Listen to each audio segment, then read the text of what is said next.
এবার কি আমার জন্য এক কাপ চা নিয়ে আসো তো, আমার মাথাটা অনেক ব্যথা করতেছে। তুমি আসো তোমার চা নিয়ে, তাই না? আর এই যে এসিটা যে নষ্ট হয়ে আছে, এটা কোনো খোঁজ খবর আছে তোমার? গরমের মধ্যে আমার খুব অশান্তি লাগতেছে। যাও আগে গিয়ে তুমি এসি ঠিক করে নিয়ে আসো, তারপর তোমাকে চা বানিয়ে দিচ্ছি। কি আজব তো, আমার মাথা ব্যথা করতেছে আর তুমি তোমার এসি নিয়ে। আমি তো এসি শোরুমে ফোন দিলেই লোক পাঠিয়ে দিবে, এসে এসি ঠিক করে দিবে, শেষ। যাও চা নিয়ে এসো তো। তোমাকে বলেছিলাম না যে বাথরুমের কলটা দিয়ে পানি পড়তেছে? পানি পড়তে পড়তে এখন ঘরের মধ্যে বন্যা বয়ে যাবে, আর আমি কি বন্যার মধ্যে কি সাঁতরাবো নাকি? তুমি যাও গিয়ে আগে এসি ঠিক করো, তারপরে এই যে কলটা ঠিক করো, তারপর তোমাকে আমি চা বানিয়ে দিচ্ছি। যাও।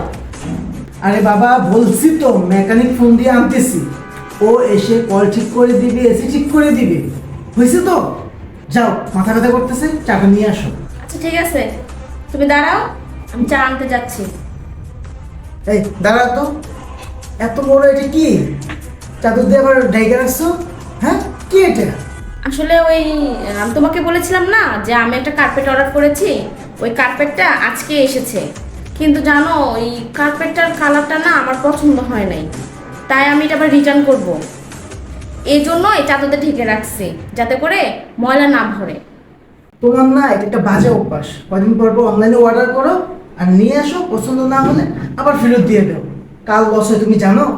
দোকানদারের লস হয়, আর লস হয় তোমার ডেলিভারি চার্জ। আর এই ডেলিভারি চার্জ কে দেয়?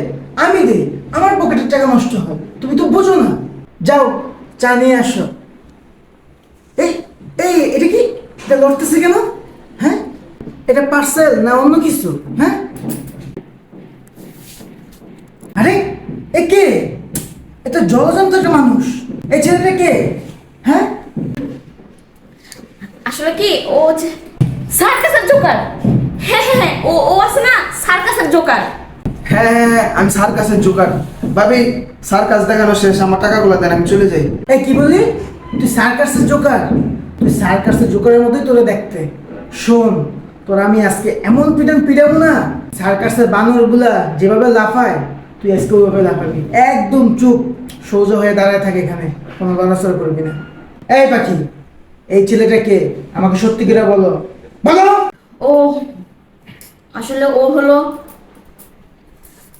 এত লুতুপুতু করতেছো কেন তুমি? হ্যাঁ, বলতে পারতেছো না ওই ছেলেটা কে? আমি বলতেছি এই ছেলেটা হচ্ছে তোমার বয়ফ্রেন্ড, আর তুমি আমাকে বলতেছো সার্কাসের লোক, ডেলিভারির প্রোডাক্ট। হ্যাঁ, এত মিথ্যা কথা বলতেছো কেন?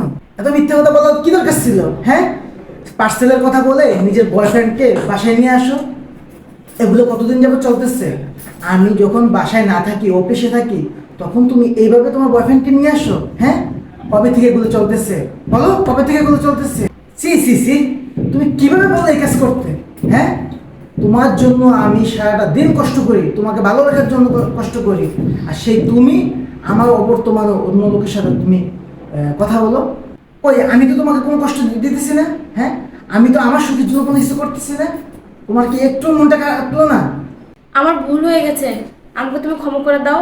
আমি কথা দিচ্ছি আজকের পর থেকে আর আবিরের সাথে কখনোই আমি যোগাযোগ করব না। প্লিজ তুমি আমাকে ক্ষমা করে দাও। তোমাকে আমি এত ভালোবাসি, আর তুমি আমার সাথে বিশ্বাসঘাতকতা করলা। শোনো, তোমার সাথে আর আমার কোনো সম্পর্ক রাখা সম্ভব না। ক্ষমা, তোমাকে কিসের ক্ষমা করবো? তুমি যেহেতু আমাকে ভালোই বাসো না, সেখানে ক্ষমা তো কোনো কথাই আসে না। যাও, তোমার সাথে আমার আর সম্পর্ক হবে না। তুমি যাও, আমার বাসা থেকে বের হয়ে যাও।